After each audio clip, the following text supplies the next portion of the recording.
climate emergency is affecting the lives and futures of young people across the world. Road traffic injuries are the leading cause of death for children and young people over the age of 5.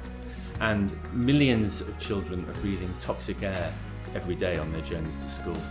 This is why the FIA Foundation is part of this new Cities4Children Alliance, providing a voice for the needs, experiences and concerns of children to policymakers across the world. For us, the perfect city for children is one where all the children are treated alike, where the rights are protected, where they can travel to school safely, have access to schools, have access to culture, to museums and to parks. We feel that cycling is more than transportation, it's transformation. And we aim for 50 by 30, half of all trips on bikes in cities around the world by 2030. We invite children and families to go on bikes around the globe in cities worldwide. We need you, you are the solution. And we invite governments to make it safe for them. First of all, I would focus on cleaning up the air in our cities by reducing the impact of the most polluting vehicles. Second, I would invest in more green space, creating attractive and accessible green spaces for everyone to use. And thirdly, I would focus on security at night time by looking at our cities through the lens of the most vulnerable and making sure they're inclusive and safe for everybody to use all throughout the day. So in our planning for cities, we need to remember that children make up the majority of people living in informal settlements.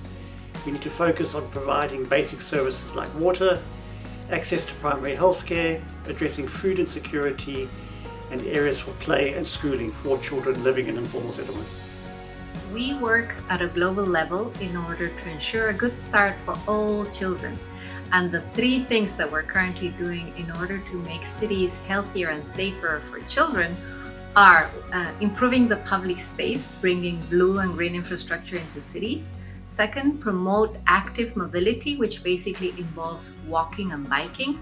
And third, we're really trying to create more awareness about the importance of clean air. We will continue to work with children often worst affected by the climate crisis, including in fragile and conflict-affected urban contexts.